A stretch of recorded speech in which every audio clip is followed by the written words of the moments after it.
The wind howled across the empty plains, rattling the loose boards of a lonely ranch that hadn't heard laughter in years. Franklin Doyle stood by the window, watching the darkness press against his land like a living thing. Since the day his wife was buried beneath the red West Texas soil, silence had become his only companion. Out here, solitude was safer than hope. Then came the knock. It was faint at first, almost swallowed by the wind, but it came again, desperate and unsteady. When Franklin opened the door, the night revealed a sight that did not belong to his world. An Apache woman, her face drawn with exhaustion, standing before him with 3 small children clinging to her skirts. Their eyes held fear older than their years. They had nowhere to go. In the Wild West, kindness could be as dangerous as cruelty. Harboring them, even for a single night, could cost Franklin his ranch or his life. Turning them away could seal their fate by morning. As Franklin hesitated on the threshold, one question hung in the cold air. How far would one lonely man go to do what was right when the entire frontier demanded he look away? Before we begin this story, take a moment to tell us in the comments where you're listening from and what time it is there right now.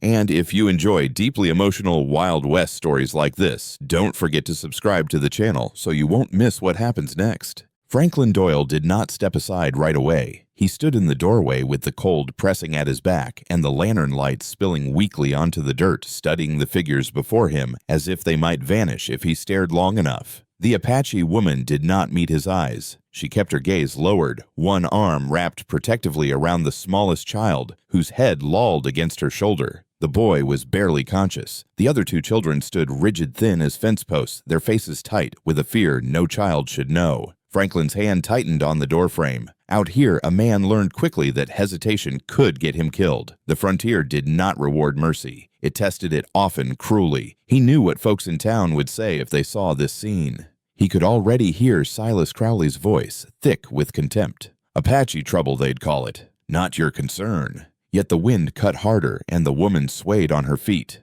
She spoke then softly in broken English. Please, one night, only night. Her voice trembled not with pleading, but with exhaustion, the kind that came after days of fear hunger and running, without knowing where the next step might lead. Franklin glanced at the sky. Clouds rolled low and heavy, promising more cold before dawn. He looked back at the children. The oldest boy, no more than 12, watched him with sharp, defiant eyes, his thin body angled slightly forward, as though he could shield the others if needed. It was a useless gesture, but a brave one. Franklin exhaled slowly. One night, he said at last, "That's all." The woman's shoulders sagged in relief so sudden it seemed she might collapse. Franklin stepped aside, holding the door open wider. The children hesitated as if crossing the threshold required courage they were not sure they possessed. Only when Franklin moved back a step did they shuffle inside. The warmth of the cabin wrapped around them immediately. The fire had burned low, but its embers still glowed red. Franklin closed the door firmly behind them, sliding the wooden bar into place out of habit more than fear. Outside, the wind screamed its disappointment. Inside, silence settled thick and uneasy. Franklin gestured toward the long bench by the wall. "Sit," he said, keeping his voice level. He did not know how much English the woman understood, but the motion was clear enough. She guided the children to the bench and sat at the edge, never letting go of the youngest boy. His breathing was shallow, uneven. Franklin frowned. "How long's he been like that?" he asked. She didn't answer, only looked at him blankly. The older boy's jaw tightened. He shifted closer to his siblings, his eyes never leaving Franklin's hands. Franklin was used to being watched like that. After Mary died, the town had looked at him with the same guarded curiosity. Like a man alone must have something wrong with him. He turned away, moving toward the small wash basin. "I'm Franklin," he said over his shoulder.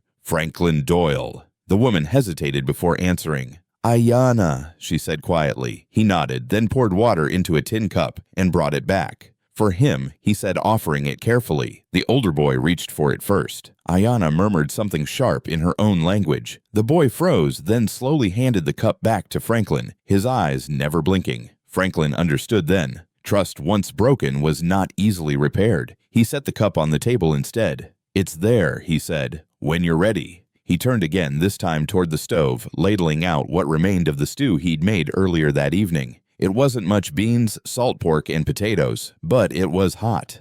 The smell filled the cabin. The children's eyes followed the bowl as if it were something holy. Franklin placed it on the table, then another and another. "Eat," he said. Slow. They did not move. Only when Franklin stepped back and sat on the edge of his bed did Ayanna finally nod. The children ate in silence, careful and restrained like creatures who had learned that food could disappear without warning. Franklin watched without staring. He noticed the bruising along Ayanna's wrist, half hidden beneath her sleeve. He noticed the way the girl, Rose, he would later learn, kept glancing at the door, as if expecting it to burst open at any moment. He noticed how the older boy, Caleb, never took more than 2 bites before pausing, listening.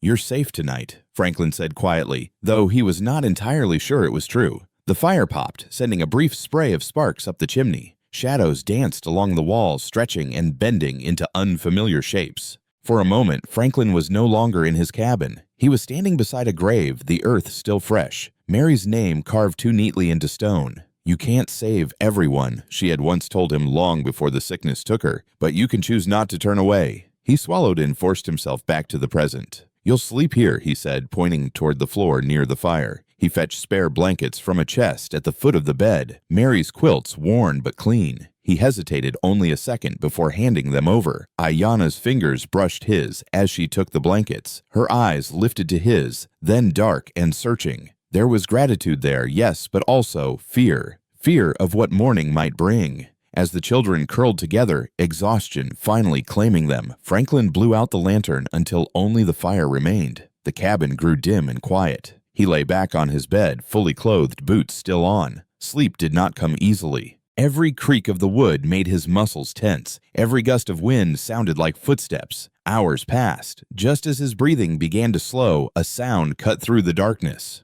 Horses! Franklin's eyes snapped open. From somewhere beyond the trees, the faint rhythm of hooves carried on the wind, slow, deliberate, unmistakable. He rose silently, moving to the window, peering out into the night. Whoever was out there was not lost.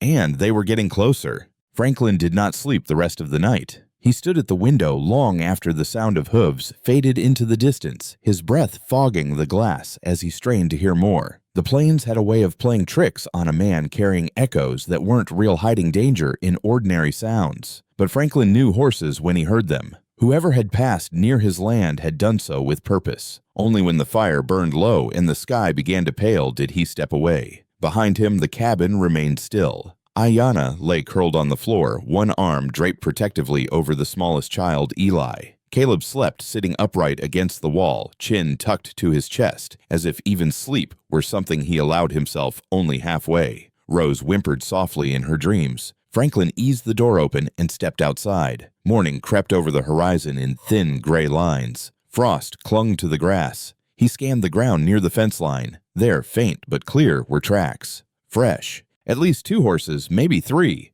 They hadn't stopped, but they hadn't rushed either. "Sir." Franklin's jaw tightened. By the time he returned inside, the children were stirring. Rose sat up first, rubbing her eyes. When she saw Franklin, she froze uncertain. He gave her a small nod and turned toward the stove. "Morning," he said quietly, as if loud words might shatter what little peace remained. Ayanna rose next, smoothing her hair back with tired hands. She followed Franklin's movements, closely alert now, as though night had sharpened her instincts. When he poured water into the kettle, she spoke. "Someone came," she said. Franklin paused. "You heard them." She nodded once. "Always listen," she replied. "Night not safe." Caleb stood, then positioning himself between Franklin and his siblings without thinking. Franklin noticed, but did not comment. "They didn't stop," Franklin said. "Not yet." That word hung between them. He served breakfast, simple, quiet, eaten with the same careful restraint as the night before. When they finished, Franklin set the tin plates aside and faced them fully. "There are rules," he said. Caleb stiffened. Ayanna's eyes narrowed, slightly wary but attentive. "My land's not big," Franklin continued, "and I don't get visitors. That means we keep things quiet. No fires outside. No wandering. No one leaves the cabin unless I say so." Ayanna listened, nodding slowly. One night Franklin added, "Maybe 2, then you move on." Caleb's mouth tightened, but he said nothing. "And no one," Franklin said firmly, "goes near the road." That finally made Ayanna look away. Franklin caught it. "You understand?" he asked. "Yes," she said after a moment. The morning passed in uneasy calm. Franklin worked the corral while keeping the cabin within sight. Every sound carried farther than it should have. Every movement beyond the trees drew his eye. Inside, Ayanna cleaned what little she could. She washed the children's faces, mended a tear in Rose's sleeve with practiced fingers. Franklin watched from a distance, struck by how natural it all seemed. The cabin, so long hollowed out by silence, now held the quiet rhythm of life again. It unsettled him. By midday, Eli's condition worsened. His skin burned with fever, and his breaths came shallow and quick. Ayanna knelt beside him, murmuring words Franklin did not understand. Fear etched deep lines across her face. "He needs help," Franklin said. She shook her head sharply. "Town, no." "I know," he said, "but he won't last like this." Caleb's eyes flashed. "You take us there, they take us," he said, his English rough but clear. "They hurt my mother." The words landed like a blow. Franklin crouched slowly, bringing himself level with the boy. "I won't let that happen," he said, "but I won't watch him die either." Caleb looked away, torn. That afternoon, Franklin searched through an old trunk, pulling out what remained of Mary's medicine supplies, dried herbs, a half-used vial of tonic clean cloth. He brought them to Ayanna without ceremony. She looked at him, surprised. "Your wife," she said softly. "Yes," Franklin replied. She was kind. Ayanna said not as a question, but as certainty. Franklin did not answer. He did not trust his voice. As the sun dipped low, a rider appeared on the ridge. Franklin saw him first. The man sat tall in the saddle, scanning the land slowly. He wore a dark coat and a broad-brimmed hat pulled low. Even from a distance, Franklin recognized the posture, the confidence of someone used to being obeyed. Silas Crowley. Franklin moved quickly. He ushered Ayanna and the children into the back room, pressing a finger to his lips. Caleb nodded once already understanding. Franklin stepped outside, closing the door behind him. Crowley approached at an easy pace, smiling as though this were a friendly visit. "Mornin', Doyle," he called. "Didn't expect to see smoke from your chimney last night." Franklin leaned against the fence. "Cold night." "Sure was." Crowley's eyes drifted past him toward the cabin. "Funny thing about smoke, though, means company." Franklin met his gaze evenly. "You looking for something?" Crowley chuckled. "Just keeping an eye out. Sheriff Briggs says there's talk of an Apache woman and some kids running loose. Folks are nervous." "Folks always are," Franklin replied. Crowley studied him for a long moment. "You see, anyone like that?" Franklin did not hesitate. "No." The silence stretched. Finally, Crowley tipped his hat. "If you do," he said lightly, "you'd be smart to let us know." Franklin watched him ride away, his pulse pounding. Inside, Ayanna exhaled shakily. "That man," she whispered. "He kills." Franklin nodded. "I know."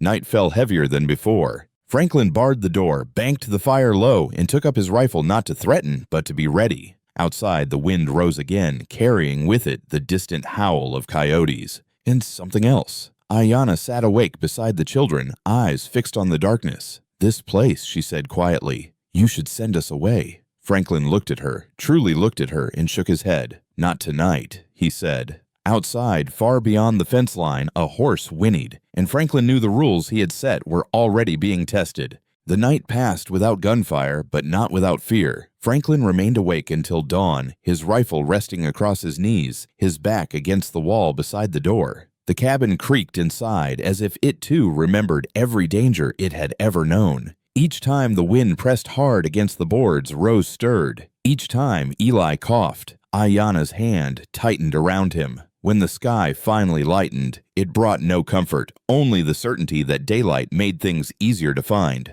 Franklin rose quietly and stepped outside. The cold bit deep, sharper than the night before. He circled the cabin, checking the ground with practiced eyes. New tracks crossed the dirt near the fence bootprints, this time not hooves. Someone had come close enough to listen. He erased the marks with his heel, methodical and calm, though his pulse raced. Inside, Ayanna watched him from the doorway. She said nothing, but her eyes asked the question he didn't want to answer. "They were here," Franklin said. "Didn't stay long." She closed her eyes briefly, gathering herself. "They always come back." Franklin nodded. "That's why we'll keep quiet." Eli's fever worsened as the morning wore on. His skin burned beneath Franklin's hand, his breaths quick and shallow. Ayanna crushed dried herbs between her fingers, mixing them with water, coaxing him to drink. The boy whimpered, then went still. Caleb hovered nearby, his face drawn tight. "He was strong," he said, as if trying to convince himself. "Before." Franklin crouched beside them. "He still is," he said. We'll help him through. Caleb studied Franklin's face, searching for lies. He found none, but trust did not come easily. As the hours crept by, Franklin noticed the way Ayanna moved. She favored one side, her steps careful. When she reached for the kettle, her hand trembled. He had seen that kind of restraint before in men who had learned to endure pain without complaint. When she bent to tend to Eli, the sleeve of her dress slipped back. Franklin saw the bruises then. Old ones, new ones. Finger-shaped marks darkened her forearm, fading into yellow near the wrist. He inhaled slowly, steadying himself. "Who did that?" he asked. Ayanna froze. Caleb stepped forward at once, his voice sharp. "Don't." Franklin raised a hand. "I'm not here to hurt you." Ayanna pulled her sleeve down, her gaze hard. "Doesn't matter," she said. "Past." "It matters if it's coming back," Franklin replied. Silence stretched between them. Finally, she spoke not to Franklin, but to the fire. "Men from town," she said. "White men. They came when my husband was gone. They said land was theirs now." Caleb's fists clenched. "They said we must leave." Ayanna continued. "We said no. This was our home first." Franklin felt something cold settle in his chest. "They beat her," Caleb said quietly. "They took food. They said worse things." Franklin closed his eyes for a moment. When he opened them, his jaw was set. "That won't happen here," he said. Ayanna looked at him, then really looked. "You cannot stop them," she said. "No one does." "Maybe not forever," Franklin replied, "but long enough." The afternoon brought another visitor, unexpected and unwelcome. Sheriff Walter Briggs rode in slow dust curling around his horse's legs. Unlike Crowley, Briggs did not smile. His eyes were tired, his posture heavy with responsibility. Franklin stepped out to meet him, leaving the door ajar just enough to slip back inside if needed. "Afternoon," Franklin Briggs said. "Mind if I talk with you a minute?" Franklin nodded. "That's what folks usually want." Briggs glanced toward the cabin. "You've been keeping to yourself lately." "I always have." Briggs exhaled. "Silas says he thinks you're hiding something." Franklin held Briggs's gaze. "Silas thinks a lot of things." "That he does," Briggs agreed. "But rumors travel fast, especially when people are scared." Franklin said nothing. Briggs shifted in his saddle. "If there's anyone here you shouldn't be sheltering, now's the time to say so." Franklin thought of Mary, of the way she used to set an extra plate at the table just in case. He thought of Eli's burning skin, of Rose's watchful eyes, of Caleb standing guard like a soldier twice his age. "There's no one here but me," Franklin said. Briggs studied him for a long moment. Then he nodded once. "All right." As Briggs turned his horse, his voice softened. "Be careful, Franklin. Silas doesn't like unanswered questions." "I know," Franklin replied. When the sheriff was gone, Ayanna sagged against the wall, relief and fear warring across her face. "You lie for us," she said. "Yes," Franklin answered simply. Night fell again, thicker, heavier. Franklin moved the family into the back room, drawing a curtain across the doorway. He placed his rifle within reach and sat in the dark, listening. The sound came near midnight. Footsteps, not hurried, not careless. Someone circled the cabin, slow and deliberate. Ayanna pressed a hand to her mouth. Caleb drew Rose close. Eli stirred weakly. Franklin rose, every muscle taut. A shadow passed the window. A man's voice murmured something Franklin couldn't hear. Then, silence. Minutes stretched like hours. Finally, the footsteps retreated. Franklin did not relax. He knew better. When dawn came pale and cold, he made a decision he could no longer avoid. They could not stay hidden much longer. And whatever wound had brought Ayanna here was not finished bleeding. Morning brought no peace, only clarity. Franklin Doyle saddled his horse at first light, the leather creaking beneath his hands as if protesting the choice he was about to make. The plains lay open and bare, a pale wash of frost dissolving under the sun. From the ridge, the town was visible at a distance, low buildings huddled together like a congregation that fed on rumor. He turned back toward the cabin. Ayanna stood in the doorway, Eli wrapped against her chest, Rose half hidden behind her skirts. Caleb was already outside, chin lifted, watching Franklin with a question he did not voice. "I'm going to town," Franklin said. "I won't be long." Caleb's eyes narrowed. "You leave, they come."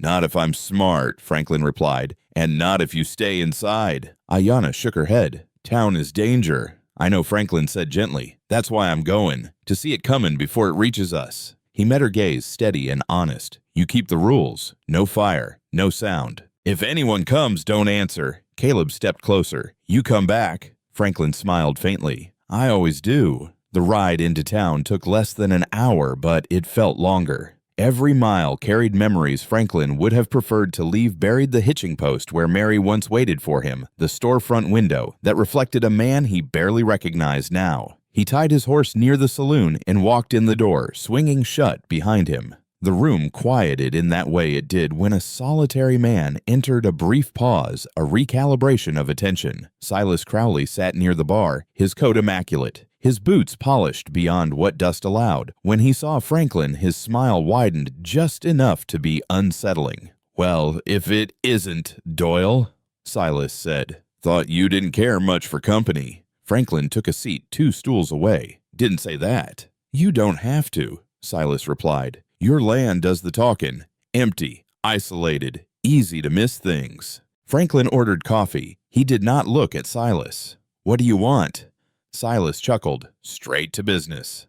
"I like that. Sheriff's been busy. Folks are on edge. Apache trouble tends to do that." Franklin sipped his coffee. "So I've heard." Silas leaned in, lowering his voice. "They say a woman and some children slipped through, caused a bit of mess on the south end. Stolen supplies, hurt a few men." Franklin set the cup down carefully. "Sounds like talk. Talk becomes truth when enough people repeat it," Silas said. "And when truth takes hold, men start looking for justice." Franklin's gaze finally met Silas's. Justice or excuses? Silas's smile thinned. "Careful." Across the room, Sheriff Briggs stood near the door, listening without appearing to. Franklin caught his eye. Briggs gave the slightest shake of his head, a warning, or perhaps a plea. Franklin rose. "I've got work to do." Silas watched him go. "If you hear something, Franklin," he called after him, "you know where to find me." Outside, the air felt heavier. Franklin mounted and rode straight to the sheriff's office. Briggs was there within minutes, closing the door behind them. "You shouldn't have come," Briggs said quietly. "Neither should you," Franklin replied. "But here we are." Briggs rubbed his temples. "Silas is pushing hard, says the town's in danger, says the law needs to act." "And you?" Franklin asked. Briggs hesitated. "I don't like what he's saying. I like even less what he's not saying." Franklin nodded. "There's a woman. And children. They're scared. They're hurt." Briggs looked up sharply. "You're hiding them." "I'm sheltering them," Franklin corrected. "There's a difference." Briggs exhaled. "Franklin, if Silas finds proof, real proof, I won't be able to stop him." "Then don't give him any," Franklin said. "Buy me time." Briggs studied him, searching for doubt. He found resolve instead. "I can slow things down," he said at last. "Not forever. That's all I'm asking." The ride back felt longer. Franklin reached the cabin just before dusk. Relief washed over him when he saw no riders, no tracks disturbed. Inside, Ayanna had followed his instructions perfectly. The fire burned low, the air still. Eli's breathing had eased slightly. Ayanna looked exhausted but steadier. "They will come," she said when Franklin told her what he'd learned. "Yes," he replied. "Sooner rather than later." Caleb stared at the door. "We should leave." To where Franklin asked. Caleb had no answer. That night the sky clouded over, pressing down on the land. Thunder rumbled far off. Franklin listened, counting seconds between flashes. Storms made good cover for both escape and pursuit. He packed supplies, quietly dried meat water blankets. He handed them to Ayanna. "If we have to move," he said, "we'll be ready." Ayanna took the bundle. Her voice was low. "You risk everything." Franklin shrugged. "Some things are worth risking." The storm broke just after midnight. Rain hammered the roof, drowning out smaller sounds. Franklin stood at the window, watching the dark dissolve into silver sheets. The land blurred boundaries erased. Through the downpour, a flicker of light appeared on the ridge. Lanterns. More than one. Franklin's heart sank. He turned to Ayanna, his voice steady despite the fear rising in his chest. "They're coming!" Caleb rose, at once fierce and silent. Rose clutched Eli tighter. Ayanna straightened, her fear giving way to something older, something unyielding. Franklin barred the door and took his rifle. Outside, the lanterns drew closer, their glow slicing through the rain. The town had finally decided, and it was not coming to ask questions. The lantern stopped just beyond the fence line. Franklin Doyle stood rigid in the center of the cabin, rifle held low but ready, listening to the rain batter the roof like thrown gravel. Outside, voices murmured, indistinct, cautious. Whoever stood out there had not come charging in. Not yet. That restraint frightened him more than recklessness ever could. Minutes passed. Then the lantern lights shifted, retreating slowly back toward the ridge until they vanished into the storm. Franklin did not lower the rifle. Only when the rain softened and the night returned to its steady rhythm did he allow himself to breathe. Ayanna released the breath she had been holding. They were close. Yes, Franklin said. Too close. Caleb watched the door, his small hands clenched into fists. They will come again.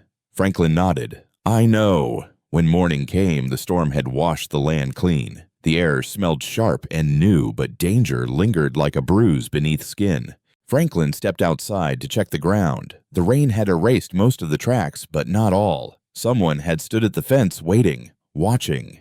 Inside, Eli slept more peacefully than he had in days. His fever had broken sometime in the night. Ayanna knelt beside him, her relief quiet but profound. You saved him, she said to Franklin. He shook his head. He fought through. Still, when Rose approached Franklin later that morning and held out a small wooden carving crudely shaped, unmistakably a horse, he felt something twist inside his chest. For you, she said softly. Franklin accepted it with a nod, unsure what to say. He placed it on the mantel beside Mary's old photograph, a silent acknowledgement of something shifting in the cabin's air. The day unfolded slowly, cautiously. Franklin showed Caleb how to mend a fence rail. The boy listened intently, asking careful questions, his wariness easing just enough to allow curiosity in. Rose followed Franklin's movements with wide eyes, offering to help with small tasks, eager to feel useful. Even Eli stirred, reaching for Franklin's finger when he passed. Ayanna watched it all with quiet disbelief. You don't fear us, she said. I fear a lot of things, Franklin replied. You're not one of them. She considered this. Most men are. Franklin shrugged. Most men don't know what it's like to lose everything. That afternoon, Ayanna spoke of her husband for the first time. Not his name, just the way he laughed, the way he used to lift Eli onto his shoulders at the edge of their land. She spoke of their home, taken not by law, but by force. They said it was progress, she said bitterly. They said we were in the way. Franklin listened, his jaw set. Mary used to say, progress doesn't mean much if it leaves people broken behind it. Ayanna's eyes filled. She sounds wise. She was, Franklin said. The bond that formed that day was not loud or dramatic. It was built in shared glances, in quiet understanding, in the simple act of standing side by side against something larger than both of them. That evening, as the sun dipped low and the sky turned copper, Franklin heard the distant thunder of hooves again. This time there was no storm to hide them. Caleb heard it too. They're coming, he said. Franklin nodded. Yes. He ushered everyone inside, securing the door once more. He placed the rifle within reach, but did not raise it. Outside, voices called out Crowley's among them. Doyle Silas Crowley's voice rang through the clearing. We just want to talk. Franklin stepped onto the porch raincoat pulled tight against the wind. You've got a loud way of talking. Crowley smiled thinly. Town's worried. We need to be sure you're not harboring trouble. Franklin met his gaze evenly. I've told you already. There's no one here but me. Crowley's eyes flicked toward the cabin. Then you won't mind if we take a look. I will, Franklin replied. This is my land. Silence stretched. The men behind Crowley shifted uneasy. Sheriff Briggs rode forward, his face drawn. Silas, he said, we don't have cause. Crowley's smile hardened. Cause can be found. Franklin felt the weight of the moment pressing down. One wrong word could ignite violence. He thought of Mary's voice again, calm and steady, urging him to choose wisely. You step on my land without cause, Franklin said quietly, and you prove exactly what you're accusing others of. Crowley studied him for a long moment, then laughed. Another time, he said, This ain't over. As the riders turned away, Franklin knew it was the truth. When the night settled once more, the cabin felt smaller, crowded not with bodies, but with the weight of what lay ahead.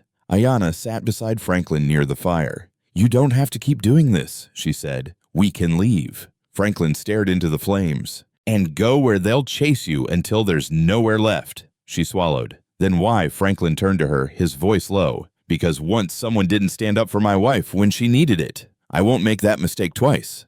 Ayanna reached for his hand, tentative. He did not pull away. Outside, the wind shifted, carrying the distant sound of riders regrouping. The bond formed in that cabin, fragile, dangerous, and real, was no longer just about survival. It was about choice.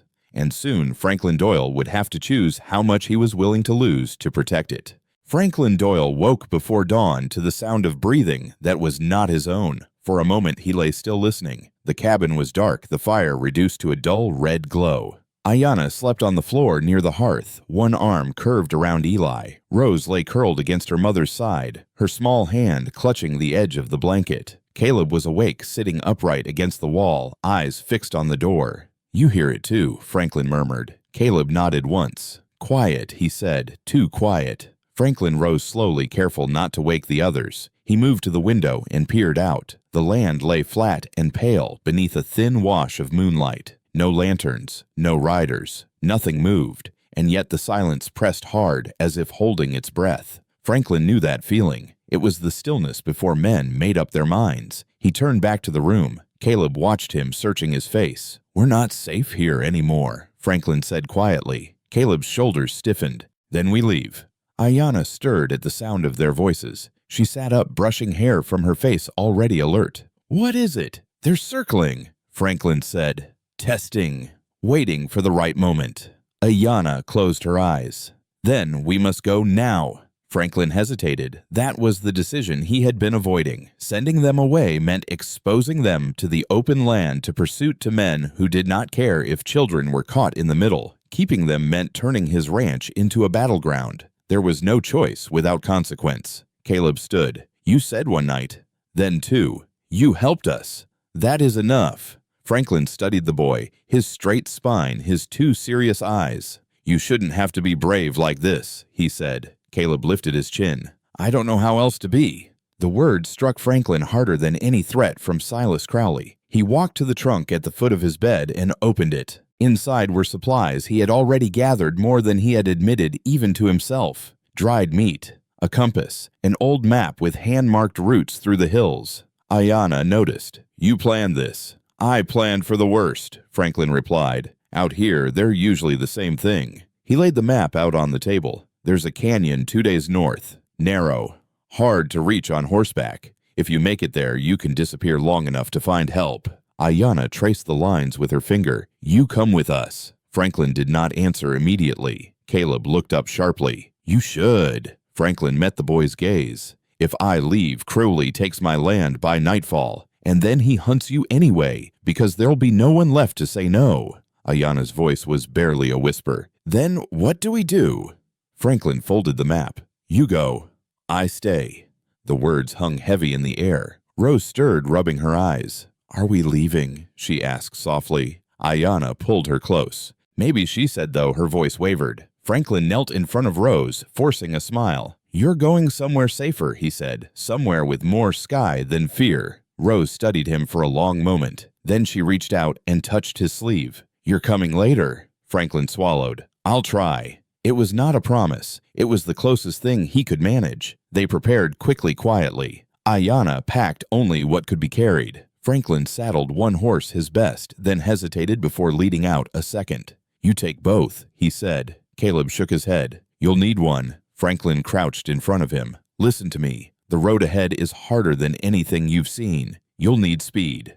I'll manage." Caleb's jaw worked, but he nodded. As the sky began to lighten, Franklin walked them to the edge of the trees. He pressed the compass into Ayanna's hand. "Follow the creek until it bends east," he said. "Then cut north. Stay off open ground." Ayanna looked at him, eyes shining. "You risk your life for us." Franklin shook his head. "I risk it for myself, too. I've been standing still for too long." Caleb extended his hand, then awkward, formal. Franklin took it. "Thank you," the boy said. "For what?" Franklin asked. "For seeing us." They mounted. The horse shifted under the unfamiliar weight, then steadied. Ayanna met Franklin's gaze one last time. "You gave us shelter," she said. "That will follow you no matter what happens." Franklin watched them disappear into the trees, the sound of hooves fading into leaves and earth. Only when they were gone did he allow the tightness in his chest to surface. He returned to the cabin alone. The emptiness struck him immediately. The fire felt colder, the walls too wide. He moved through the space, touching the bench where Rose had sat, the spot by the hearth where Eli had slept. Then he heard it.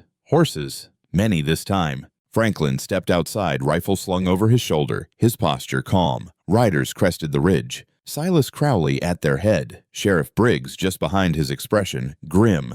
Crowley dismounted, boots sinking into the dirt.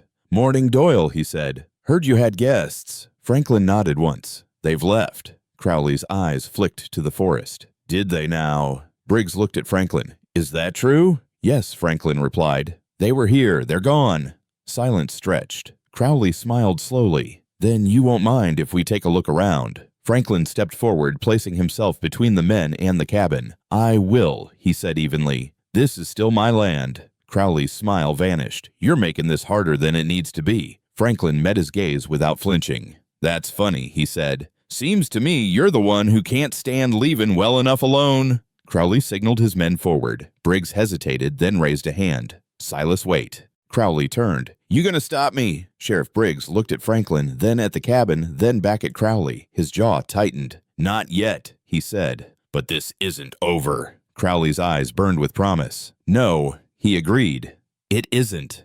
As the men moved past him, Franklin stood his ground, heart pounding, not with fear, but with resolve. He had made his choice, and whatever came next would demand the full cost of it. The men searched the cabin methodically. Franklin Doyle stood aside, arms crossed, his face a mask of calm, as boots thudded across the wooden floor and hands lifted blankets, opened drawers, peered into corners where dust gathered like old secrets. Silas Crowley watched it all with a predator's patience, his eyes missing nothing. Sheriff Briggs lingered near the door, saying little, his presence a thin line between order and chaos. They found nothing. No woman, no children, no proof. "Looks clean," one of Crowley's men muttered. Crowley's jaw tightened. "Doesn't mean much." He stepped closer to Franklin. "You're losing your edge, Doyle," he said softly. "Used to be you didn't invite trouble." Franklin met his gaze. "Trouble doesn't need an invitation." Crowley laughed without humor and turned away. "We'll be watching," he said. "Every road, every bend. If they pass through, we'll find them." Briggs mounted his horse last. He looked at Franklin, his eyes heavy. "You should have told me sooner," he said quietly. "I told you what I could," Franklin replied. Briggs nodded once. "Be careful." When the riders were gone, the silence rushed back in, louder than before. Franklin closed the door and leaned his forehead against it, breathing through the tightness in his chest. The cabin felt emptier now than it ever had. He turned and caught sight of the mantel. "Paul!" Mary's photograph stared back at him. It was an old tintype Mary seated on the porch steps, sunlight caught in her hair, a smile hovering at the corner of her mouth, as if she'd been interrupted mid-laugh. Franklin crossed the room and lifted the frame, brushing dust from the glass. "I did what I could," he murmured. The afternoon stretched long and quiet. Franklin worked without purpose, repairing a hinge that didn't need fixing, stacking wood already stacked. His thoughts drifted to the forest, to the path he had traced on the map with Ayanna's finger. He imagined the children riding hard, Eli bundled tight, Rose holding on Caleb, scanning the land with wary eyes. He imagined them safe. As dusk approached, Franklin returned inside and lit the lamp. The soft glow stirred memories he had kept locked away. Mary had loved evenings like this. She used to hum while she cooked, her voice low and warm, filling the cabin with a comfort that had nothing to do with walls or fire. On nights when the wind howled, she would reach for Franklin's hand and squeeze it, grounding him. "We're all each other," as she used to say.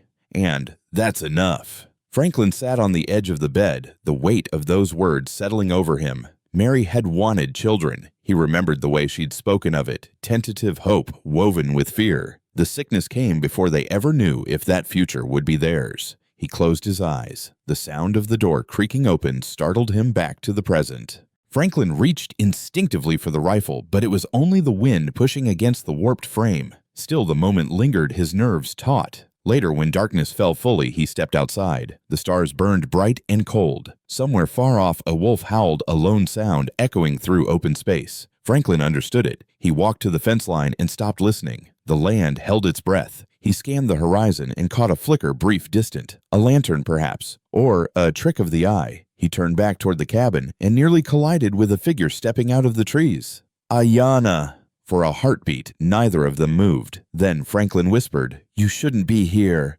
Ayanna looked exhausted, rain spattered, her breath shallow. "They turned back," she said. "Men on horses. Too many." Franklin's heart sank. "Where are the children?" "Hidden," she replied. "With someone I trust. For now." He nodded, relief and fear colliding. "You came alone." "Yes," she said. "They follow the tracks."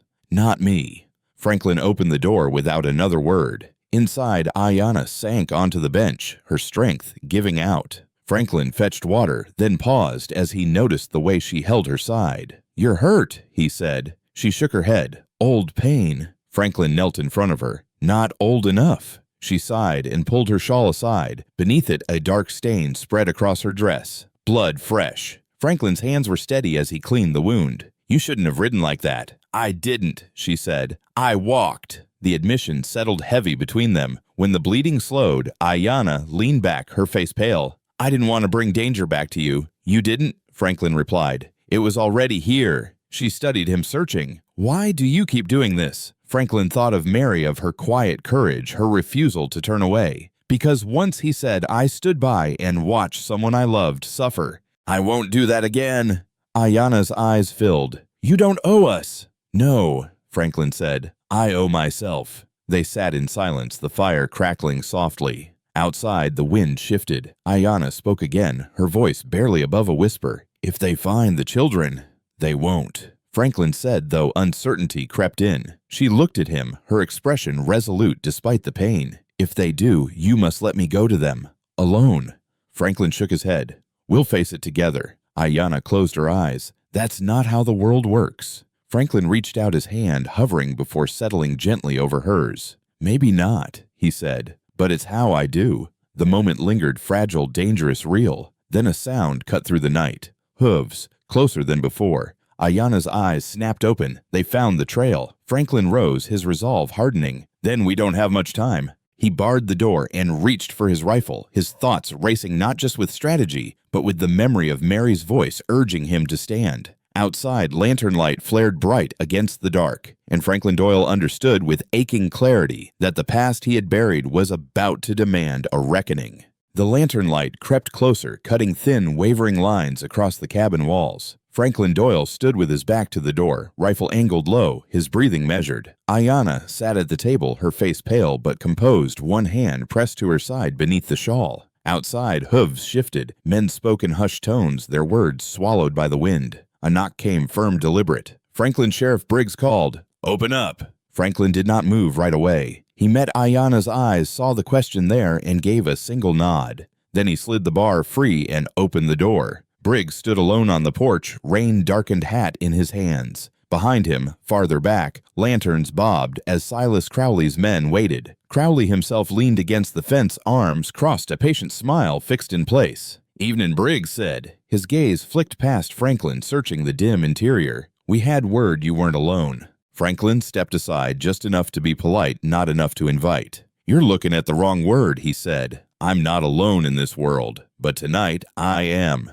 Briggs studied him, his eyes lingering on the table the extra chair pulled out. "You sure?" Franklin nodded. "As sure as I ever am." A beat passed. The wind sighed through the grass. Briggs cleared his throat. "Silas wants to search again." Franklin's jaw tightened. "He already did." "I know," Briggs said, "but he's not convinced." Franklin glanced toward Crowley. The man lifted his lantern slightly, the flame flaring brighter as if eager to be seen. "You tell him no," Franklin said. "That's your job."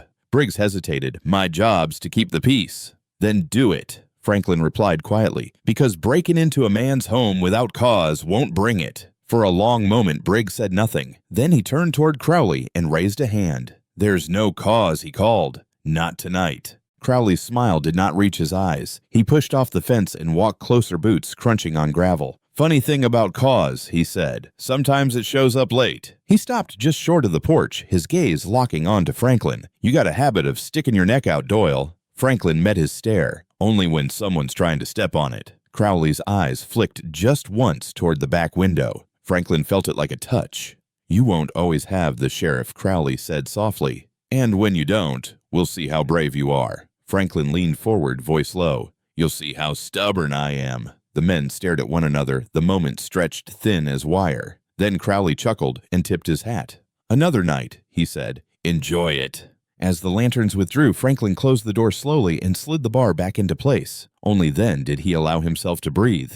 Ayanna let out a shaky laugh that ended in a cough. Franklin crossed the room at once, steadying her. "Easy," he said. "You need rest." She shook her head. "Rest won't stop them." "No," Franklin agreed. "But it'll help you face what comes next." They sat in silence for a while, the fire's glow warming the space between them. Franklin poured water, offered it. Ayanna drank, her hands trembling. "You lied for me," she said. "Yes." "You put yourself in danger again." "Yes." She studied him. Why keep lying? Franklin considered the question. Because the truth they want isn't the truth that matters, he said.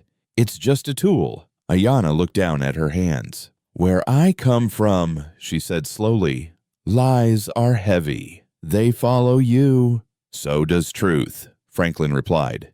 It just moves slower. Later, when the night deepened, Franklin stepped outside to think. The air had gone still, the stars sharp. He walked the perimeter, checking the fence, the ground. Near the cottonwood at the edge of his land, he found fresh prints, smaller this time. Someone on foot. He knelt, tracing the outline with his fingers. The prints led away from the cabin toward the creek. A diversion.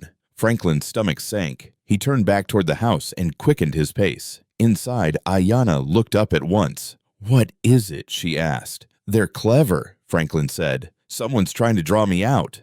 Ayanna's eyes hardened. Then don't go. Franklin shook his head. If I don't, they'll circle tighter. They'll come through the door next time. She stood despite the pain. You can't face them alone. I won't, Franklin said. I'll face the truth. He packed quickly rope lamp, extra rounds. At the door, he paused and turned back to her. If I'm not back by dawn, I know, she said. I'll go. Franklin hesitated, then reached out and squeezed her hand. Stay alive, he said simply. He followed the tracks along the creek, moving quietly, lamp-hooded. The night swallowed him. The prints led to a stand of brush where a figure waited. Sheriff Briggs stepped into the lamplight. Franklin stopped short. You're playing a dangerous game, he said. Briggs sighed. I had to know. Know what? Whether you were worth betting on, Briggs replied. Silas is pushing to make this official. A sweep. If that happens, no one's safe. Franklin studied him. And you, I'm trying to keep blood off the ground, Briggs said. But I can't do it alone. Franklin considered the man, the lines at his eyes, the weight in his shoulders. Then tell me what you need. Briggs looked toward the dark. Proof, he said. The kind Silas can't twist. Franklin nodded slowly. I might know where to find it.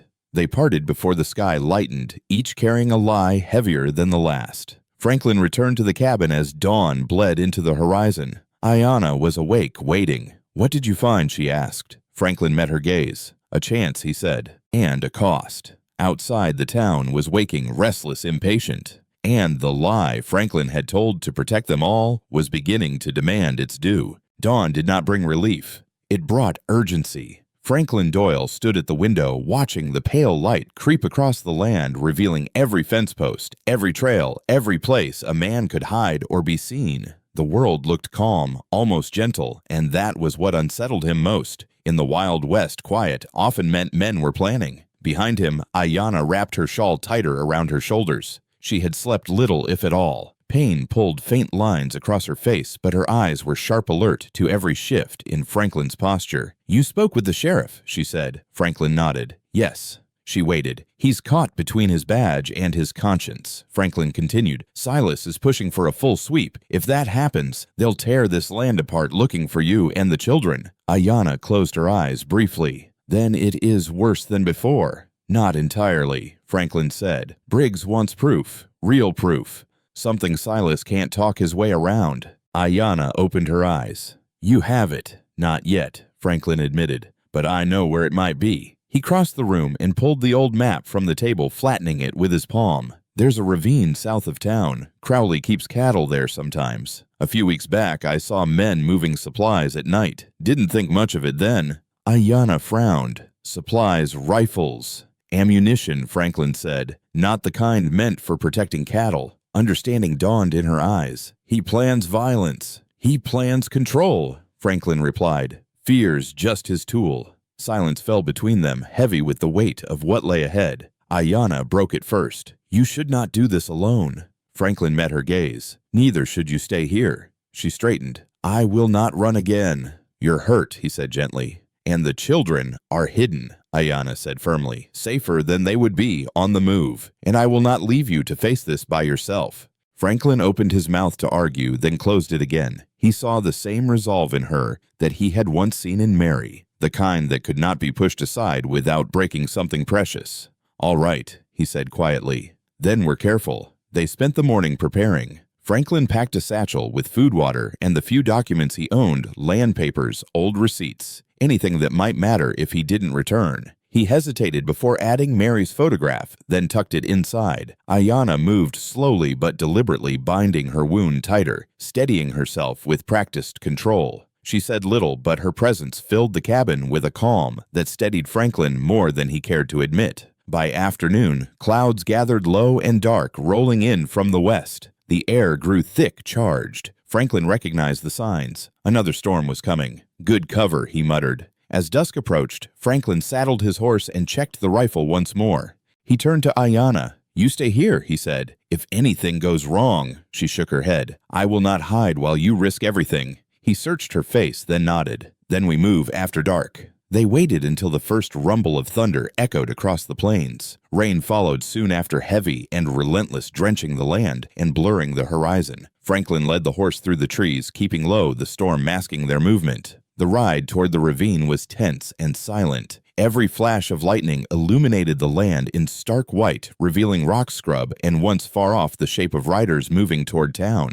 Ayanna saw it too. "They gather." "Yes," Franklin said. "Tonight." They reached the ravine just as darkness fully settled. Franklin dismounted and tied the horse back from the edge. Together they moved forward on foot, keeping to the shadows. Voices carried up from below. Men laughed. Metal clinked against metal. A lantern flared, revealing stacked crates marked with symbols Franklin recognized from the supply depot in town. Ayanna's breath caught. "Weapons." Franklin nodded. "Enough to start a war." They crept closer, careful not to dislodge stones. Franklin felt the weight of the moment pressing in. If they were discovered now, there would be no talking their way out. He spotted it then, a ledger resting atop one of the crates, weighed down by a stone. He reached for it, heart pounding. A shout rang out. "Hey!" Franklin grabbed the ledger and pulled Ayanna back, just as a rifle discharged. The crack split the night, followed by shouts and scrambling footsteps. "Run!" Franklin hissed. They fled through the rain bullets, thudding into dirt behind them. Franklin felt a sharp sting along his arm as something tore through fabric, but he did not slow. He pushed Ayanna ahead, his grip firm, guiding them through the darkness. They reached the horse and mounted in one fluid motion. Franklin swung up behind Ayanna, urging the animal forward. Hooves thundered across the soaked ground as they raced away from the ravine. Shouts faded behind them, swallowed by rain and distance. They did not slow until the lights of town appeared in the distance. Franklin pulled the horse to a halt beneath a stand of trees. He slid down, breath ragged, and leaned against the trunk, clutching the ledger. Ayanna dismounted slowly, her face pale but fierce. "You're bleeding," she said. "It's not bad," Franklin replied, though his arm throbbed. She pressed cloth to the wound, her hand steady, despite the storm still raging around them. When she finished, she looked at him, rain streaming down her face. "You did this for us," she said. "I did it for the truth," Franklin answered. "And for what comes after." They rode hard for the sheriff's office, arriving just as dawn began to break. Sheriff Briggs met them at the door, shock flickering across his face. "You actually did it," he said. Franklin handed him the ledger. "This is your proof." Briggs flipped through the pages, his expression darkening with each line. "Silas has gone too far," he muttered. Ayanna stood beside Franklin, her presence unmistakable now, no longer hidden, no longer running. Briggs looked up. "This won't end quietly." Franklin met his gaze. "I didn't expect it to." Outside, the storm began to clear, leaving the town exposed beneath a bruised sky. Men were already gathering in the streets, whispers spreading like wildfire. Franklin felt it in his bones, the calm before the breaking point. The night before the storm had passed, and when the storm came, it would change everything. The town awoke to tension sharp enough to taste. Franklin Doyle stood outside the sheriff's office as the sky lightened from slate to pale gray. The ledger, heavy in his hands only moments before now, locked behind Briggs's desk. Rainwater pooled in the ruts of the street, reflecting shuttered storefronts and the uneasy faces of men who had risen early, drawn by rumor more than duty. Ayanna remained close, her presence no longer hidden. She stood straight, despite the pain that pulled at her side, her gaze steady as townsfolk took notice. Whispers followed her fear, curiosity, resentment braided together. Sheriff Briggs stepped out onto the porch, his badge catching the weak morning light. "This ends today," he said quietly to Franklin, "but it won't end easy." Franklin nodded. "It never does."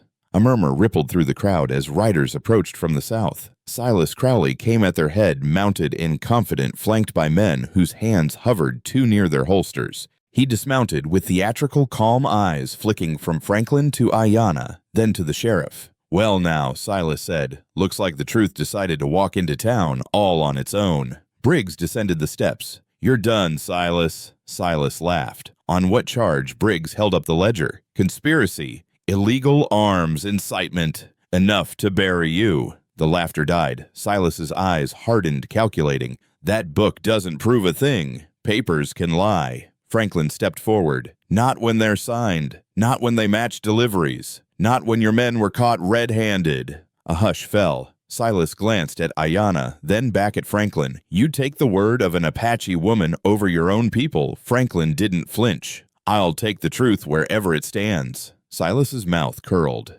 "Careful. That kind of talk gets men killed." The air tightened. Hands moved closer to steel. Somewhere a baby cried. Somewhere else a door slammed. Briggs raised his voice. "No one draws," he ordered. "Not today." Silas tilted his head. "You think you can stop this with words? I can stop it with law," Briggs said. "And if law fails, you'll hide behind it," Silas cut in. "Like you always do." The crowd shifted. Franklin felt the moment teetering one breath from collapse. He thought of the children hidden beyond town, of Mary's quiet resolve of the line he had crossed and could never recede from. He stepped into the space between Briggs and Silas. "This ends now," Franklin said. "You wanted control. You wanted fear. You don't get it anymore." Silas studied him, eyes cold. "You think you've won?" Franklin met his gaze. "No. I think I've chosen." For a heartbeat, nothing happened. Then a shot rang out. It came from the edge of the crowd, sharp, sudden. Wood splintered as the bullet struck the post beside the sheriff's office. Screams erupted. Men scattered. Horses reared. Down, Briggs shouted. Franklin shoved Ayanna behind him, the world narrowing to movement and sound. Another shot cracked the air. Someone fell. Dust and smoke tangled in the street. Silas spun, barking orders. "Hold your ground!" Briggs drew his revolver, not to fire, but to command. "Drop your weapons!" Now the shooter bolted, disappearing between buildings. Chaos surged. Franklin felt a blow like fire along his ribs and staggered breath, leaving him in a rush. He tasted iron. Ayanna caught him. "Franklin, I'm all right," he gasped, though the pain told another story. He forced himself upright, eyes scanning. Silas was backing away, his men closing ranks. Briggs advanced unyielding. "It's over," he said. "Every step you take makes it worse." Silas sneered. "You can't jail an idea."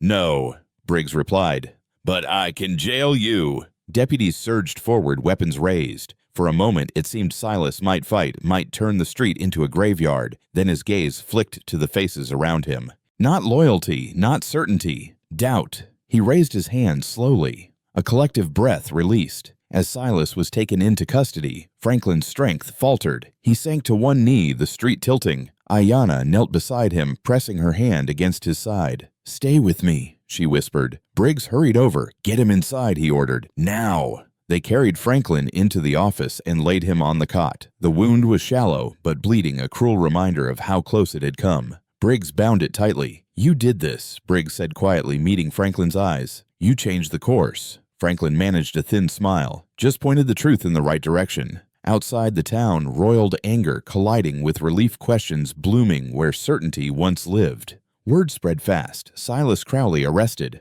Weapons seized. The sweep canceled. Ayanna stood by the window, watching the street. "They will not forget," she said. No, Briggs agreed. "But they'll think twice." Franklin closed his eyes, exhaustion dragging at him. In the quiet that followed, he felt the weight of the choice he'd made settle into something steadier than fear. As dusk approached, Briggs returned. "The children," he said softly. "Are they safe?" Ayanna nodded. "For now." Briggs hesitated. "There will be consequences. Some will look for revenge." Franklin opened his eyes. "Then we don't stop now." Outside, the sky burned amber. The town stood at a crossroads, its old certainties cracked wide. And Franklin Doyle knew the confrontation had ended, but the reckoning had only begun. Franklin Doyle drifted in and out of sleep as the afternoon wore on, the pain in his side dulling to a heavy throb beneath the bandages Sheriff Briggs had wrapped with practiced care. Each time he opened his eyes, he expected to see Mary's face leaning over him, her calm smile telling him everything would be all right. Instead, he saw Ayanna standing at the window watching the town with a stillness that held more tension than fear. Outside, the streets buzzed with restless energy. People gathered in knots, whispering, pointing, arguing. The arrest of Silas Crowley had cracked something open, and no one was quite sure what would spill out. Briggs returned with 2 deputies, their expressions guarded but resolute. "We need to talk," he said to Ayanna. She turned slowly. "I will help," she said, "but I will not lie." Briggs nodded. "That's exactly what we need." They moved to the table, and Briggs placed the ledger beside it, opening to pages marked with dates and signatures. "We have proof of weapons being brought in," he said, "but proof of motive of why Silas targeted your family, that matters just as much." Ayanna folded her hands. "He wanted our land," she said simply. Briggs frowned. "Why your land?" She lifted her gaze to meet his. "Because it sits between his grazing routes and the river. Because my husband refused to sell. Because we were not protected." The words were plain, unadorned, and they landed with quiet force. Franklin stirred. "Tell him about the night they came," he said softly. Ayanna inhaled, steadying herself. "They came after dark," she began. "Men with guns. They said the land was theirs now. They said if we stayed, something bad would happen." Briggs's jaw tightened. "And when you refused, they burned part of our shelter," Ayanna said. "They beat my husband. When he fought back, they shot him." The room went still. "They told me to leave by morning," she continued. "They said if I went to the sheriff, they would come for my children." Briggs' face paled. "You tried to report this?" Ayanna nodded. "I came to town once. I waited. No one would look at me." Silence stretched. One of the deputies shifted uncomfortably. Franklin closed his eyes, anger tightening his chest. "That's why she ran," he said. "That's why they were hunted." Briggs rubbed his forehead. "Silas used fear and distance," he murmured. He counted on silence. "He was right," Ayanna said. "Until now." Briggs straightened. "Your testimony changes everything. With the ledger and this account, we can bring charges that stick." Ayanna studied him. "Will it protect my children?" Briggs met her gaze. "I can't promise safety everywhere, but I can promise the law will stand this time." Franklin opened his eyes. "And if it doesn't," Briggs hesitated, "then we'll make sure there are witnesses." By evening, word had spread beyond the town. A small group gathered outside the sheriff's office, some curious, some angry, some quietly ashamed. Briggs stepped out to address them, his voice steady as he laid out the facts. The ledger, the weapons, the testimony. Murmurs rose, then arguments. A man shouted that it was all lies. Another countered that Crowley had always been too eager for trouble. The certainty that once bound them began to unravel. Inside, Ayanna listened, her shoulders squared. Franklin watched her, struck by the courage it took to stand exposed after a lifetime of hiding. Later, Briggs returned with a thin smile. "A judge from the next county is on his way," he said. "Silas keeps his mouth shut when he realizes he's not untouchable." Franklin exhaled. "Good." Briggs's gaze softened. "You should rest. You've done enough." Franklin shook his head. "Not yet." As night fell, the deputies escorted Ayanna to a small room to rest. Franklin remained on the cot, staring at the ceiling.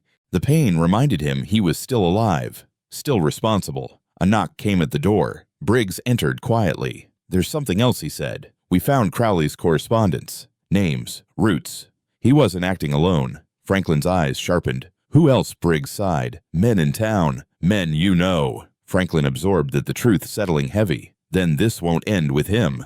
"No," Briggs agreed. "But it can start here." Outside, the wind picked up, rattling the windows. Franklin thought of the children again. Caleb's steady eyes, Rose's quiet kindness, Eli's fragile warmth. He thought of Mary's voice urging him to choose what he could live with. Near midnight, Ayanna returned, moving carefully but stronger than before. She sat beside Franklin. "I told them everything," she said. "I know," Franklin replied. "Thank you." She looked at him. "What happens now?" Franklin considered the question. "Now we make sure the truth doesn't get buried again." Ayanna nodded. "And my children?"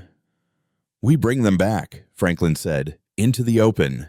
Outside the town, lights flickered as people drifted home, uneasy and changed. The truth had been spoken aloud, and it could not be unspoken. Franklin felt the weight lift, not disappear, but shift into something he could carry. Tomorrow would bring consequences. Retaliation, perhaps. Doubt, certainly. But tonight, for the first time since Mary's death, he felt aligned with the man he wanted to be. As the lamp dimmed and the office settled into uneasy quiet, Franklin closed his eyes. The truth had come to light, and with it the promise and the danger of what would follow. Morning arrived with a brittle clarity that made everything feel exposed. Franklin Doyle woke to the sound of wagons creaking along the street outside the sheriff's office. His side ached as he shifted, a reminder that courage once spent rarely returned without cost. He pushed himself upright, breathing through the pain, and listened. Voices carried, some hushed, some sharp. The town had not slept well. Neither had he.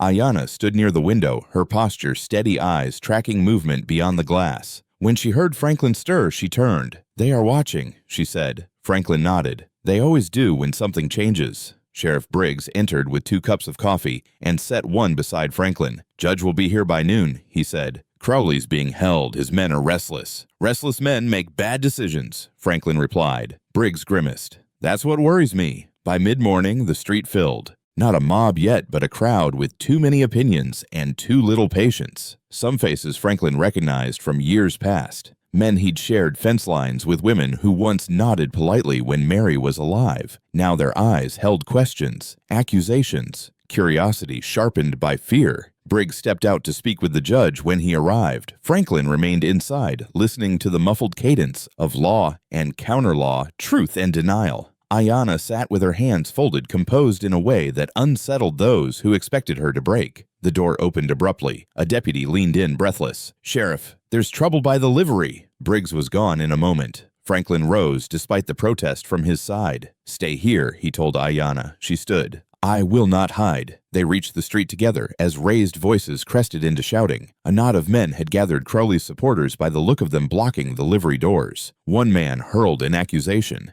Another spat at the ground near Ayanna's feet. "That's far enough," Briggs said, forcing his way through. "Disperse." "They're taking our jobs," someone shouted. "They bring violence." Franklin stepped forward, his voice steady but loud enough to carry. "The violence was already here," he said. "You just didn't want to see who was causing it." A man lunged. Another grabbed him back. The moment teetered, fragile as glass. Then Caleb appeared at the edge of the crowd. He looked smaller than Franklin remembered, dust-streaked and tired, but his eyes were clear. He held Rose's hand. Eli was bundled against the chest of the man who stood behind them, a weathered rancher Franklin recognized as Thomas Hale, a quiet neighbor who kept to himself. A murmur rippled through the crowd. "They're here," someone whispered. Ayanna's breath caught. "My children." Caleb met Franklin's gaze across the space, something like relief flashing in his eyes. He stepped forward, voice steady despite the crowd. "We didn't steal," he said. "We didn't hurt anyone." Silence fell, not complete, but close. Thomas Hale cleared his throat. "I found them by the canyon," he said gruffly. "Kids were hungry. Woman told me the truth. I brought 'em back." Briggs seized the opening. "You all wanted answers," he said. "Here they are." The judge arrived moments later, his presence cutting through the tension. Proceedings resumed faster now, sharper. Witnesses spoke. The ledger changed hands. Ayanna told her story again, this time to a man who listened. Crowley's allies blustered, then faltered under scrutiny. Names were recorded, promises made, threats muted by the weight of law. By afternoon, the judge ordered Crowley held pending trial and placed restrictions on his associates. It was not justice complete, but it was a beginning. Franklin felt the cost settle in his bones as the crowd dispersed. Not everyone met his eyes. Some did and looked away. Briggs joined him, his expression weary. "You made enemies today." Franklin shrugged. "I had them already. I just didn't know their names." Ayanna knelt to embrace her children. Rose clung to her, sobbing with relief. Eli slept warm and alive. Caleb stood apart, then approached Franklin. "You didn't leave the boy," said. Franklin knelt, pain flaring. "Neither did you." Caleb hesitated, then spoke the words that undid him. "Thank you for being there." As dusk fell, consequences arrived quietly. A man from the land office delivered a notice. Franklin's grazing rights were under review. Complaints had been filed. He read the paper once, then folded it carefully. Ayanna watched him. "They punish you." Franklin nodded. "They try." Briggs overheard and grimaced. "I can stall some of it," he said, "but not all." "That's all right," Franklin replied. "I didn't do this to keep things the same." Night settled over the town, uneasy but calmer. Franklin walked the children to the small room Briggs had arranged for them. He lingered at the doorway, the weight of the day pressing in. Ayanna joined him. "You may lose your land," she said softly. "Maybe," Franklin said, "but I kept my word." She studied him, then reached for his hand. "Courage always asks for payment," she said. "Few choose to pay." Franklin squeezed her fingers. I learned a long time ago he said that the debt of doing nothing is worse. Outside the town, lights dimmed one by one. Somewhere beyond them, the ranch waited, changed like the man who owned it. Franklin looked back once more at the children safe in their beds, at Ayanna, standing unbowed. The price had been named, and he had already decided he would pay it. The notice from the land office sat folded on the table, its crisp edges at odds with the uncertainty it carried. Franklin Doyle stood in the small room the sheriff had given them, watching the children sleep. Rose's breathing had finally evened out, her hand curled around the blanket as if afraid it might vanish. Eli lay sprawled in the middle of the bed, cheeks flushed with warmth, alive and heavy with rest. Caleb slept sitting up in a chair, chin tucked, a habit he had not yet learned to break. Ayanna watched Franklin watch them. "They feel safe here," she said softly. For now, Franklin replied. He turned away, unable to shake the feeling that safety like land was something easily taken. Sheriff Briggs knocked and entered, hat in hand. His eyes moved from the children to the notice on the table. "Judge signed the temporary order," he said. "Crowley's assets are frozen, but his friends are already pushing back." Franklin nodded. "They will." Briggs hesitated. "There's another option, one I didn't mention earlier." Franklin raised an eyebrow. "I'm listening." "There's a ranch 2 days east," Briggs said, "abandoned since the owner died. It's federal land for now. If you were to relocate," Franklin shook his head. "Run. Survive," Briggs corrected gently. "You could start fresh." "So could they." Ayanna stiffened. "We will not be moved again."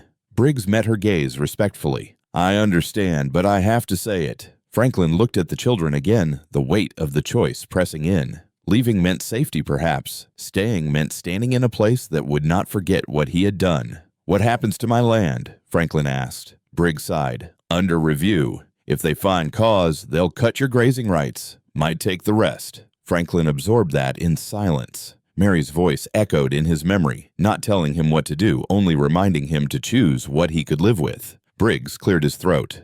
"I need your answer by morning." After he left the room, felt smaller. Ayanna moved closer to Franklin. "You should go," she said quietly. "You have given us enough." Franklin shook his head. "This isn't about owing." She searched his face. "Then why stay?" He thought of the ranch, the years spent repairing fences, the nights alone with grief, the way life had shrunk to something manageable but empty. He thought of the children laughing softly earlier, of Ayanna's steady presence. "Because leaving would mean this place wins," Franklin said. "And I'm tired of giving ground." Ayanna looked at the children, then back at him. "If you stay, they will make your life hard." "They already have," Franklin replied. "At least this way, it means something." Dawn crept in pale and cool. Franklin rose before the children stirred and stepped outside. The town lay quiet, holding its breath. He walked to the edge of the street and looked east where the road disappeared into open land. Then he looked west toward the ranch. When he returned, Ayanna was awake. "I've decided," he said. She nodded, bracing herself. "I'm staying," Franklin continued. "I'll fight the review. I'll keep the land. And if they push, I'll push back with the law." Ayanna exhaled slowly. "Then we stay too." Franklin studied her. "You don't have to." "I know," she said, "but I choose to." The children woke to breakfast and whispered conversation. Caleb listened carefully, then spoke. "We can help," he said. "We work." Franklin smiled. "I believe you." Briggs returned mid-morning. Franklin handed him the folded notice, unopened now. "Tell the judge I'm not relocating." Briggs nodded. "I hoped you'd say that." By noon, word spread. Some nodded approval, others scowled. The land office clerk arrived with forms. Franklin signed them with a steady hand. The ride back to the ranch was quiet. The children marveled at the open land. Ayanna sat beside Franklin on the wagon seat, the wind lifting strands of her hair. When the cabin came into view, something in Franklin's chest loosened. It looked the same and entirely different. They set to work at once. Franklin showed Caleb the fences that needed mending. Rose helped Ayanna clean the cabin, bringing light back into corners long ignored. Eli followed Franklin everywhere, a small shadow with a curious grin. As the sun dipped, Franklin stood on the porch and watched them. The ranch breathed again. That night, as the fire crackled, Ayanna joined him outside. The stars were bright. "You chose a hard road," she said. Franklin nodded. "I know." She hesitated, then took his hand. "Hard roads sometimes lead home." Franklin squeezed her fingers, feeling the truth of it settle. From the distance came the sound of a horse, just one passing by, not stopping. The land was watching. So were the people. Franklin did not flinch. He had made his final choice, not between staying or leaving, but between fear and purpose. And for the first time in years, he was certain he had chosen well. The ranch woke to a different kind of morning. Sunlight spilled across the plains in wide, patient strokes, warming the fence posts and drying the dew from the grass. Franklin Doyle stood on the porch with a tin cup of coffee, breathing in the quiet. It was not the brittle silence he had lived with for years, but a living one broken by the soft thud of hooves, the murmur of voices, the scrape of work beginning. Caleb was already at the corral sleeves, rolled, focused, and intent, as he helped mend a rail Franklin had marked the day before. Rose carried a basket of laundry toward the line Ayanna had strung between two posts. Eli toddled behind them laughing when the wind caught the cloth and made it dance.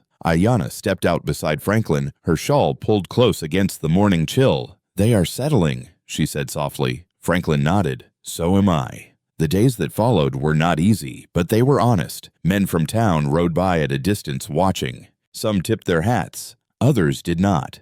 The land office sent letters, questions, warnings, requests. Franklin answered each one carefully, with facts and patience. Sheriff Briggs rode out twice a week, offering updates, advice, and quietly his support. Silas Crowley remained jailed pending trial. His influence waned as daylight touched corners once kept dark. It did not vanish, but it loosened its grip. At night, Franklin taught Caleb how to read the stars, how to find north when the land offered no signs. He listened as Ayanna told stories by the fire stories of rivers and mountains, of endurance passed from one generation to the next. Rose learned where Mary had once kept her sewing needles and asked permission to use them. Franklin gave it gladly. The ranch changed shape not in its fences or fields, but in its purpose. One evening, as the sun sank low and painted the sky in copper and rose, Franklin and Ayanna stood together near the cottonwood. The wind moved through the leaves with a gentle insistence. "You could have turned us away," Ayanna said. "Many would have." Franklin looked out across the land he had nearly lost. "I almost did," he admitted. She studied him. "Why didn't you?" He considered the question, then answered simply, "Because the door was already open." Ayanna smiled, a small, genuine thing that reached her eyes. "In my language," she said, "there is a word for that kind of courage. It means choosing the circle instead of the wall." Franklin absorbed that. "I like the sound of it." When the judge finally came weeks later, he walked the land, read the records, listened to testimony. The ruling did not erase the past, but it drew a clear line forward. Franklin's grazing rights were restored. Restrictions were placed on Crowley's associates. The ranch remained Franklin's. That night, they marked the moment not with celebration, but with supper simple, shared enough. Caleb spoke up, then his voice steady. "May we stay?" Ayanna's breath caught. Franklin met the boy's gaze. "If you want to," he said. "This place could use good hands and good hearts." Rose clapped softly. Eli smiled as if he understood everything. Time did what time does. It stitched the days together. The land learned their footsteps. Neighbors learned their names. Some wounds scarred. Others faded. One afternoon, Franklin found Mary's photograph on the mantel beside Rose's carved horse. He stood there a long moment, then set a second frame beside it, a small sketch Rose had made of the ranch, the cottonwood, and 4 figures standing together. That evening, as the stars came out, Franklin sat on the porch steps with Ayanna. The night was clear. The future for once did not feel like a threat. "Do you regret it?" she asked. Franklin shook his head. "I regret the years I spent afraid to live." Ayanna rested her head lightly against his shoulder. "Then we begin again." Franklin watched the children play in the last of the light and felt the truth settle quiet, sure, unshakable. The ranch was no longer a place to hide. It was a place to belong. In life, we are often taught that survival means keeping our heads down, our doors closed, and our hearts guarded. But this story reminds us that the truest form of strength is not found in isolation. It is found in the courage to open the door when fear tells us to turn away. Franklin Doyle did not become a hero by carrying a gun or winning a fight. He became one by choosing compassion when it was costly, truth when it was dangerous, and responsibility when it would have been easier to walk away. For many of us, especially later in life, the greatest questions are not about what we can still gain, but about who we are willing to stand beside and what kind of legacy our choices leave behind. Kindness can change the course of a life. Sometimes it can change a whole community. If this story moved you, share your thoughts in the comments. What would you have done in Franklin's place? And if you value stories that speak to the heart, don't forget to subscribe to the channel so you won't miss the next journey.